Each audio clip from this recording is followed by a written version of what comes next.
अस्सलाम वालेकुम dear friends, welcome to my YouTube channel वांगशान वन शॉट एफ।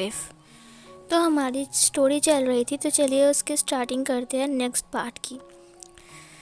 इस पार्ट में हमने देखा था कि वांग जी 5 साल के लिए अमेरिका चला गया था और इधर विंग के पास ट्विंस बेबी था जिनका नाम विंग ने रखा था सिजुए और युवान।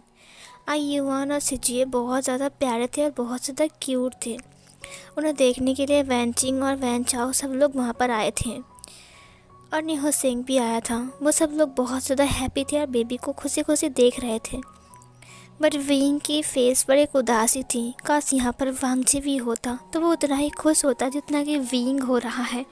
वांग जी को कुछ भी याद नहीं है, इसमें वांग जी की कोई गलती भी नहीं है। सब कुछ लान कोरैन की है, उसकी साजिश है। मुझे लगता है डीएनए रिपोर्ट उसने कुछ गड़बड़ तो ज़रूर किया होगा, वरना ऐसे कैसे डीएनए में गलत कुछ आ सकता है। विंग बहुत ज़्यादा रो भी रहा था। सीन कट होता है।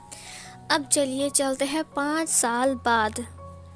यहाँ पर टाइम स्किप हो जाता है और 5 साल बाद का सीन हम देखते हैं। 5 साल बाद सब कुछ बदल चुका था। आज किसी का बर्थडे था। किसका बर्थडे आपको तो पता ही होगा, युवान और सिजुए का। वो दोनों टोटल 5 साल के हो चुके थे। सब कुछ बदल गया था। विंग की लाइफ भी बदल गई थी। विंग का एक छोटा सा कॉफ़ी शॉप था जहाँ पर विंग काम करता था। विंग का खुद का कॉफ़ी शॉप जहाँ पर उसका हेल्प करने में निहो सिंह रहता था। निहो सिंह ने जॉब छोड़ दिया था, अब वो विंग के साथ कॉफ़ी शॉप में काम करता है। और निये मिंजू भी ये कॉफ़ी शॉप का 50% शेयर होल्डर है और विंग 50%। वो दोनों मिलकर इस कॉफ़ी शॉप को चलाते हैं और बहुत अच्छे से चलता भी है। विंग ने अपना एक छोटा सा घर भी लिया था जहाँ पर वो अपने बच्चों के साथ रहता है। उसके 2 बच्चे, 2 अल्फ़ा, वो दोनों अब स्कूल में पढ़ते हैं। वो लोग बहुत ज़्यादा ब्रिलियंट हैं, बिल्कुल वांग जी की तरह। आज विंग शाम को केक लेकर घर आ रहा था। विंग जैसे ही घर के अंदर आता है तब उसने देखा कि पूरा घर अंधेरा ही अंधेरा है। विंग ने कहा, युवान और सिजुए, तुम दोनों ने घर को अंधेरा क्यों बनाया है?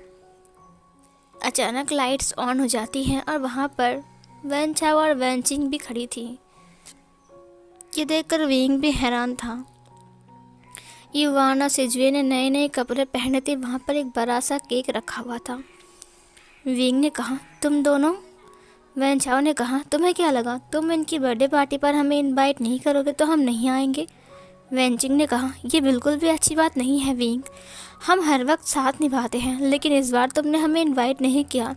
पिछली बार भी तुमने नहीं किया था, हम खुद आए थे। तुम हर बार कैसे भूल जाते हो विभूषण? विंग ने कहा, वो पिछली बार मैंने तुम्हें पता है ना कैसा हो रहा है। पिछली बार मैंने उनके पास छोटा मोटा सा कुछ केक वेक लाकर, फिर उसने आईवान और सिजुए को देखा जो कि वो दोनों बहुत ज़्यादा ब्यूटीफुल लग रहे थे उस ड्रेस में। आईवान ने कहा, मामा। उसके बाद वह अपनी मम्मा के पास आ गया। सिजुए ने कहा, मम्मा मैं कैसा लग रहा हूँ? विंग सिजुए को देखा और युवान को। युवान ने कहा, मामा आप तो पता है ये ड्रेस ना मुझे इस आंटी ने दिया है। उन्होंने कहा ये मैं पहनूंगा, मैं अच्छा लग रहा हूँ ना, मैं हैंडसम लग रहा हूँ ना? विंग ने कहा, हाँ तुम बहुत प्यारे लग रहे हो।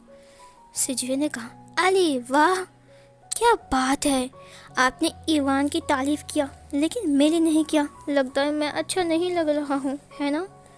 विंग ने कहा, नहीं सिजुए ऐसा नहीं है, तुम भी बहुत ज़्यादा प्यारे लग रहे हो। सिजुए ने कहा, तो फिर आपने पहले उसकी तारीफ़ क्यों किया और मेरी क्यों नहीं की? विंग ने कहा, अच्छा ठीक है मुझे माफ़ कर दो, मुझसे गलती हो गई। मेरे दोनों बेटे बिल्कुल राजकुमार लग रहे हैं। ईवान ने कहा, इसका मतलब मैं प्रिंस हूँ? विंग ने कहा, हाँ तुम प्रिंस हो। ईवान ने कहा, और मैं प्रिंस नहीं हूँ मॉम। विंग ने कहा, हाँ बाबा तुम भी एक प्रिंस ही तो हो, मैंने कहा ना। फिर वेंचिंग ने कहा, हाँ तुम दोनों प्रिंस हो और तुम्हारा मॉम एक ओमेगा क्वीन है, एक अल्फ़ा किंग का, जो कि बहुत ज़्यादा हैंडसम एंड रिच है। ये सुनकर सिजुए ने कहा, क्या आप मेरे लिए पापा की बात कर रहे हो? वेंजिंग ने कहा। हाँ, तुम्हारे फादर की बात कर रहा हूँ, इवान ने कहा। लेकिन मम्मा ने कहा वो बहुत दूर गए हैं काम करने के लिए, वो अभी नहीं आ सकते। पता है, हम हर बार बर्थडे मनाते हैं और पापा के लिए वेट करते हैं, लेकिन वो कभी नहीं आते। विंग ने कहा, एक दिन देखना तुम्हारा फादर तुम्हारे पास आएगा और तुम्हें अपने घर लेकर जाएगा। शिजुए ने कहा, ये तो आप हर बार बोलते हो, पर पापा कभी नहीं आते, कभी नहीं। लगता है पापा कभी नहीं आएंगे। वेंचिंग ने कहा, ऐसा मत बोलो। वेंचाओ ने कहा, देखो इमोशनल स्टोरी मत सुना, मुझे नहीं सुनना, मुझे केक खाना है। उन्होंने कहा, हाँ हम केक काटेंगे, हम केक काटेंगे, बहुत मज़ा आएगा, बहुत मज़ा आएगा। अचानक डोर पर आवाज़ होती है, किसी ने डोर पर नॉक किया। इस साउंड को सुनकर विंग ने दरवाजे को ओपन किया। जब विंग दरवाज़ा ओपन करता है तब वहाँ पर एक छोटा सा बच्चा था। वो दौड़कर इवान और शिजुए के पास आ गया। वो उन दोनों से सिर्फ 1 साल का ही छोटा था। उसका नाम था जिंगी। उसने कहा, जिंगी? विंग जिंगी को जिंगी बोलता है और तुरंत जिंगी अंदर आकर बोलता है, इवान, शिजुए, हैप्पी बर्थडे। ये सुनकर वो दोनों ने कहा, जिंगी तुम यहाँ पर क्या कर रहे हो? तुम कैसे आ गए इतने दूर से? तभी दरवाजे के बाहर से जियांग चैंग अंदर आता है और उसके पीछे पीछे सिचैन भी। सिचैन ने कहा, विंग तुम्हें क्या लगा आज का दिन हम भूल जाएंगे? विंग की आंखों में आंसू थे। जियांग चैंग ने कहा, पिछली बार हम नहीं आ पाए थे क्योंकि हम अमेरिका गए थे, लेकिन फ़िलहाल तो मैं अब आ सकता हूँ ना। और वैसे भी मैं उनका मामा हूँ, अंकल हूँ, कुछ भी हूँ, तो मुझे आना तो पड़ेगा ना। विंग ने कहा। हाँ चिंग। उसने उसे हग कर लिया। आचिंग ने कहा, विंग शांत हो जाओ। ये सुनकर विंग ने कहा, आचिंग तुम्हें पता है मैं फिर। सिचैन ने कहा, तुम? विंग ने कहा, कुछ नहीं, मैं बहुत खुश हूँ, अंदर आ जाओ। उसके बाद वो लोग अंदर आ गए। सिचैन के हाथ में 2 टेडी बियर्स थे। उन्होंने एक सिजुए को और इवान को दिया, बिल्कुल एक ही कलर के, सेम टू सेम। सिजुए ने कहा, अरे वाह, ये टेडी तो बहुत बड़ा है, इतना बड़ा। देखो मॉम, कितना बड़ा है ना? विंग ने कहा, हाँ बहुत बड़ा है। अब चलो केक करते हैं। और उसके बाद वो लोग केक कट करते हैं। वो लोग बहुत ज़्यादा खुश थे। जिंगी ने कहा, हे युआन, हे शिजुए, क्या तुम लोग कल स्कूल नहीं जाओगे? ये सुनकर युआन ने कहा, हाँ हम स्कूल जरूर जाएंगे। फिर जिंगी ने कहा, लेकिन मैं नहीं जाऊँगा, पता है। शिजुए ने कहा, लेकिन तुम क्यों नहीं जाओगे? अगर तुम नहीं जाओगे तो मुझे अच्छा नहीं लगेगा, मैं किसके पास बैठूँगा? फिर जिंगी ने कहा, क्योंकि मेरा अंकल कल घर आने वाले हैं, तो हमारे घर में एक बहुत बड़ी पार्टी होने वाली है, तो मैं नहीं जा सकता। ये सुनकर इवान ने कहा, जिंगी अगर तुम नहीं आओगे ना तो हमें अच्छा नहीं लगेगा, है ना शिजुए? शिजुए ने कहा, हाँ सही कहा तुमने, हमें अच्छा नहीं लगेगा, बिल्कुल भी अच्छा नहीं लगेगा। जिंगी ने कहा, कोई बात नहीं, सिर्फ कल का दिन ही तो है। विंग को सुनाई दिया। विंग ने आचिंग को देखा। आचिंग ने कहा, हाँ विंग, कल वांग जी वापस आने वाला है। मुझे बहुत घबराहट सी हो रही है कि वो पता नहीं क्या होगा। अब मैं सोच रहा हूँ कि वांग जी के आने के बाद फिर एक बार। विंग ने कहा, नहीं, वांग जी के आने के बाद फिर एक बार कुछ नहीं। वेंचाओ ने कहा, बट विंग ने कहा, नहीं वेंचाओ, मैं चाहता हूँ कि वो खुद आए। हम क्यों बार बार उसके सामने जाएंगे? हम क्यों बार बार कोशिश करेंगे? वो भूल गया है मुझे, उसे कुछ भी याद नहीं है। जब तक उसे याद नहीं आएगा तब तक वो मुझे नहीं अपनाएगा।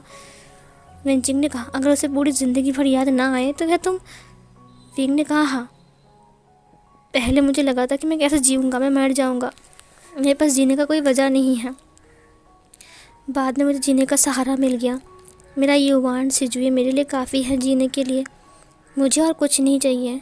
और अगर वांग जी को कुछ भी याद आया तो वो मेरे पास आ सकता है, मुझे इससे कोई प्रॉब्लम नहीं है। ये सुनकर आचिंग ने कहा, देखो कल हमारे घर में बहुत बड़ा एक पार्टी है, तो मैं चाहता हूँ कि तुम इवान और शिजुए को लेकर आओ। विंग ने कहा, मैं नहीं आ सकता हूँ।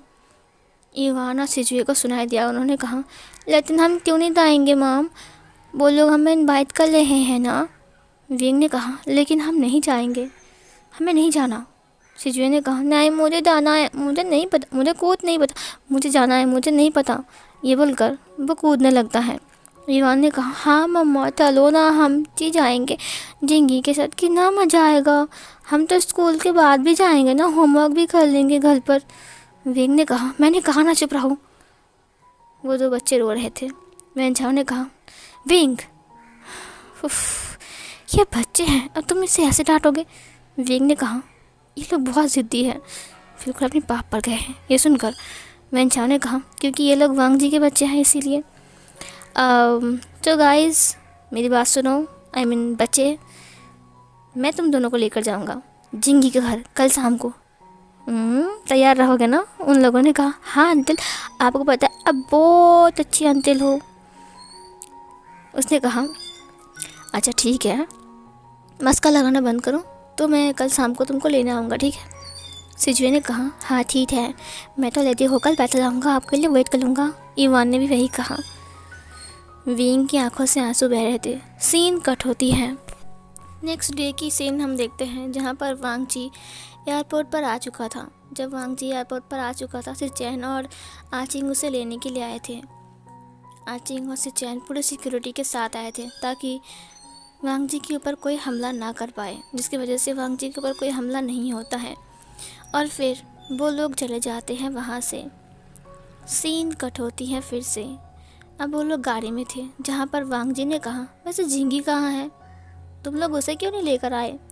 ये सुनकर आचिंग ने कहा, जिंगी स्कूल गया है, वो जाने के लिए जिद कर रहा था। उसने कहा कि मुझे नहीं जाना है, लेकिन फिर भी हमने उसे भेज दिया क्योंकि पार्टी तो शाम को है ना। फांग जी ने कहा, बट मैंने कहा था ना जिंगी को घर में रखने के लिए आज का दिन, क्योंकि मुझे उसे देखना है। हाँ, मैं सिर्फ उसे वीडियो कॉल में देखा। उसकी स्कूल की छुट्टी कब है? आचिंग ने कहा, आधे घंटे बाद हो जाएगी, तुम चिंता मत करो, हम ड्राइवर को भेज देंगे लाने के लिए। वांग जी ने कहा, स्टॉप द कार। उसके बाद गाड़ी रुक गया। वांग जी नीचे उतर गया। वो पीछे की कार की तरफ चला गया। उसने कहा, मैं जिंगी को लाने जा रहा हूँ। ये बोलकर वो चला गया पीछे की कार में, जहाँ पर आचिंग ने कहा, लेकिन मेरी बात तो सुनो। बट वो चला गया। सीन कट होता है। वो जिंगी को लेने के लिए स्कूल में गया था, जहाँ पर जिंगी पढ़ाई करता है, जहाँ पर ईवान और सिजुए भी पढ़ाई करते हैं। उन तीनों बच्चों को साथ में देखकर वांग जी ने कहा, ये तो जिंगी है। ये दो बच्चे कौन हैं? बिल्कुल सेम टू सेम दिखते हैं, लगता है ट्विंस होंगे। वो दो बच्चे वहाँ पर आ गए। उन्होंने वांग जी को पहली बार देखा। उससे पहले उन्होंने वांग जी को कभी नहीं देखा। जिंगी ने कहा, आया नहीं अंकल, मेरा अंकल आया है। ये बोलकर वो जल्दी से वांग जी के पास आ गया। वांग जी ने उसे हग कर लिया और अपनी लैप में उठाते हुए कहा, हाँ तो बताओ जिंगी, तुम कैसे हो? अब पता है अंकल तुम्हारे लिए चॉकलेट लेकर आए हैं। जिंगी ने कहा, अंकल आप तो बताएं, मैंने आप तो बहुत मिस किया। ये बोलकर उसने उसके चिक्स के ऊपर एक छोटा सा किस किया। जिंगी ने कहा, अंकल इनसे मिलिए, ये मेरा दोस्त ईवान और ये मेरा दोस्त सिजुए है। सिजुए ये मेरा अंकल है और ईवान तुम भी देखो। ईवान ने कहा, हेलो अंकल कैसे हो? उसके अंकल ने कहा, हेलो बच्चों, तुम लोग कैसे हो? ये लो तुम दोनों के लिए भी चॉकलेट। जिंगी ने कहा, तुम्हें पता है मेरा अंकल बहुत अच्छा है और वो लोग अमेरिका से अभी अभी वापस आए हैं, है ना अंकल? मैं सही कह रहा हूँ ना? उसने कहा, हाँ। विंग बच्चों को लेने के लिए आ रहा था। अचानक उसने वांग जी के सामने दोनों बच्चों को देखकर वो घबरा सा गया और रुक गया। उसने कहा, वांग जी? इतने साल बाद वांग जी को देखकर विंग की आंखों में आंसू आ गए थे। विंग इमोशनल हो गया था बहुत ज़्यादा। विंग की आंखों से इतने ज़्यादा आंसू बह रहे थे। 5 साल बाद उसने वांग जी को देखा। वांग जी कितना बदल सा गया। विंग ने कहा, वो कितना दुबला पतला हो गया है, उसका रंग भी कितना गोरा था, कितना दब चुका है काम की वजह से। ये सब क्या हो गया? वांग जी 5 साल में इतना बदल गया। विंग बहुत ज़्यादा रो रहा था। वांग जी सिजुए को देखते हुए कहा, वैसे तुम बहुत प्यारे लग रहे हो, तुम्हारा नाम सिजुए है? सिजुए ने कहा, हाँ मेरा नाम सिजुए है। क्यों, आप तो मेरा नाम पसंद नहीं है क्या? वांग जी ने कहा, अरे वाह, तुम्हारा नाम तो बहुत अच्छा है। और तुम्हारा नाम ईवान है क्या? उसने कहा, हाँ मेरा नाम ईवान है। मेरा नाम अच्छा है ना? पता है मम्मा कहती है कि ईवान और सिजुए नाम ना, ये दोनों नाम मेरे डैड का फेवरेट है। ये सुनकर वांग जी ने कहा, अच्छा तो तुम्हारा डैड का नाम क्या है? ये सुनकर वो दो बच्चे चुप रह गए। वांगजी ने कहा, अरे बाप रे, इतने बड़े हो गए हो और डैड का नाम नहीं बोल सकते? फिर सिजुए ने कहा, दरअसल वो मैं। फिर वांगजी ने कहा, कोई बात नहीं, बाद में डैड से पूछकर मुझे अपना नाम बोल देना, ठीक है? कोई बात नहीं। सिजुए ने कहा, नहीं वो मैं। वांगजी ने कहा, रोना मत, अगर तुम रोओगे ना तो मैं तुम्हें चॉकलेट नहीं दूंगा। सिजुए ने कहा, मैं नहीं रो रहा हूँ, वो मेरी पापा की याद आ रही थी ना, इसीलिए। वांगजी ने कहा, कोई बात नहीं, पापा से कहना कि एक अंकल मिले थे ना, उनसे, उन्होंने चॉकलेट दिए हैं, ठीक है? ये सुनकर उसने कहा, लेकिन मेरा पापा। वांगजी ने कहा, अच्छा चलो जिंगी, हमें घर चलना चाहिए। अच्छा सिजुए, इवान, टाटा। सिजुए ने कहा, टाटा अंकल। इवान ने कहा, टाटा अंकल। उसके बाद वो लोग गाड़ी के अंदर आ गए। सिजुए ने कहा, कितनी बड़ी सी गाड़ी है ना, काश हमारे पास भी इतनी बड़ी गाड़ी होती तो हम गाड़ी में घर जाते हैं, है ना? इवान ने कहा, हाँ सही कहा तुमने। विंग पीछे से आ गया। वांग चला गया था वहाँ से जिंगी को लेकर। विंग ने कहा, इवान, सिजुए, वो दोनों पीछे मुड़ते हुए कहा, मम्मा अब आ गए, इन्हें लेट क्यों किया आपने? पता है हम कब से वेट कर रहे थे आपके लिए। विंग ने कहा, मुझे माफ़ कर दो, मुझे आने में थोड़ा लेट हो गया। सिजुए ने कहा, मम्मा आप क्या लो रही हो? विंग ने कहा, बिल्कुल नहीं, चलो घर चलते हैं। ये बोलकर वो अपने दोनों बच्चे को लेकर घर जाने लगता है। उन सबको दूर से कोई इंसान देख रहा था जो कि गाड़ी के अंदर था, और वो एक ईबल से स्माइल के साथ गाड़ी को स्टार्ट करके वहाँ से निकल जाता है। सीन कट होता है। इधर विंग शाम को अपने बच्चों को रेडी कर रहा था, जहाँ पर वेंचा बच्चों को लेने के लिए आने वाला था। थोड़ी देर बाद वेंचा वहाँ पर आ गया था। वेंचा ने कहा, तो माय लिटिल प्रिंस, कहाँ हो तुम सब, जल्दी बाहर आ जाओ। उसके बाद वो दो बच्चे बाहर आते हुए कहा, अंकल आप आ दे, आपको पता है हम कब से वेट कर रहे हैं। वेंचा ने कहा, चलो चलते हैं, घर चलते हैं। ये सुनकर विंग ने उसे इशारा किया, प्लीज़ ऐसा मत बोलो। वेंचा ने कहा, हाँ चलते हैं। सिजुए ने कहा, आपने घर चलते हैं क्यों बोला? फिर वेंचाओ ने कहा, हम जहाँ जा रहे हैं वो तो एक घर ही है ना, इसीलिए बोला। चलो, तुम लोग कितने सवाल करते हो, हाँ? ये बोलकर वो दो बच्चों को लेकर चला गया। सीन कट होता है। एक अंधेरी रूम को हम देखते हैं, जहाँ पर वही इंसान आया था, जो इंसान उन सबको देखकर इवल स्माइल के साथ चला गया था। इधर हम जिन ग्वांग शियाओ, जिन ग्वांग याओ, जिन जीसुआन सबको देख सकते हैं यहाँ पर, जो कि डार्क रूम में मौजूद थे। उन्होंने कहा, शुयांग, क्या तुमने सच कह रहे हो? क्या तुमने सही देखा? उसने कहा, हाँ मैंने सही देखा। वांगजी अमेरिका से वापस आ चुका है और अपने दोनों बच्चों से मिल भी चुका है, यहाँ तक कि विंग ने भी उसे देख लिया है। ये सुनकर जिन जीसुआन ने कहा, इसका मतलब वांगजी। जिन ग्वांग याओ ने कहा, बट वांगजी को कुछ भी याद नहीं है, क्या ही फ़ायदा। शुयांग ने कहा, हाँ सही कहा आपने, उसे कुछ भी याद नहीं है, वरना वो अपने बच्चों को पहचानने से इनकार क्यों करेगा? और तो और उसे कुछ भी याद नहीं आया है, इसका मतलब। जिन ग्वांग शाओ ने कहा, इसका मतलब हम वांगजी को मार सकते हैं, क्या कहते हो? ये सुनकर शुयांग ने कहा, वांगजी को मार तो सकते हैं, लेकिन कैसे? यही मौका है हमारे पास वांगजी को मारने का। मिंग याओ ने कहा, 5 साल से हम वेट कर रहे हैं। कई बार अमेरिका में उसे मारने की कोशिश किया, लेकिन उसकी बॉडीगार्ड ने हर बार उसे बचा लिया। लेकिन इस बार हम कुछ अलग सा प्लानिंग करेंगे। शुयांग, तुम्हें वांगजी को इस बार किडनैप करना पड़ेगा।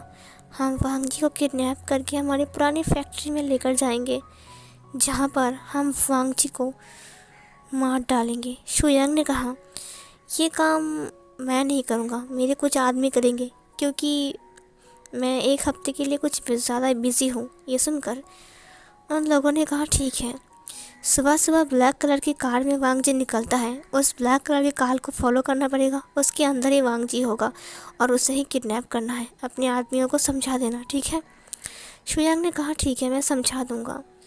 सीन कट होता है। इधर हम सिजुए और इवान को देखते हैं, जो लोग लान हाउस में पहुंच चुके थे। सिजुए ने कहा, अरे बाप रे, इतना बड़ा घर। इवान, क्या तुमने इससे पहले कभी इतना बड़ा घर के अंदर घुसा है? सिजुए ने इवान को देखते हुए पूछा। इवान ने कहा, नहीं सिजुए, मैं पहली बार इतना बड़ा घर अपनी आंखों से देख रहा हूँ। घर के अंदर तो कभी नहीं आया। वेंचाओ ने कहा, चलो अंदर चलते हैं। आचिंग और सिचेन दोनों ही युवान और सिजुए को देखकर बहुत ज़्यादा खुश थे, बट लान कोरैन बिल्कुल भी खुश नहीं था। लान कोरैन बहुत ज़्यादा गुस्से में था। उसे पता था कि ये दो बच्चे वीइंग के हैं। लान कोरैन ने कहा, किसने परमिशन दिया इन दोनों बच्चों को अंदर आने की? वेन चाओ ने कहा, ये दो बच्चे सिजुए और युवान हमारे जिंगी का दोस्त है और जिंगी ने ही इनको इनवाइट किया है। आपको कोई प्रॉब्लम है? जिंगी का नाम सुनकर लान कोरैन चुप हो गया, क्योंकि उसे पता है जिंगी कितना ज़िद्दी है। अगर इस वक्त वो जिंगी के सामने कुछ बोलेगा तो फिर जिंगी उससे नाराज़ हो जाएगा। जिंगी ने कहा, दादाजी आप ऐसे क्यों बोल रहे हो मेरे दोस्तों को? ये सुनकर लान कोरैन ने कहा, अब मुझे पता नहीं था ना कि इतने प्यारे प्यारे बच्चे आपके दोस्त हैं। मैं तो कुछ नहीं बोल रहा था, मैं तो मजाक कर रहा था इनसे। जिंगी ने कहा, इवान सिजुए चलो उस तरफ चलते हैं। जब वांग जी ने इवान और सिजुए को देखा तब उन दोनों को पकड़ते हुए कहा, अले अले अले रुको रुको रुको रुको, दो क्यूट क्यूट से बनीस, तुम लोग कहाँ जा रहे हो? ये सुनकर सिजुए ने कहा, अले अंकल आप हमें बनीस क्यों बोल रहे हो? हम बनीस नहीं हैं, हमारा नाम है इवान और सिजुए, समझिए आप।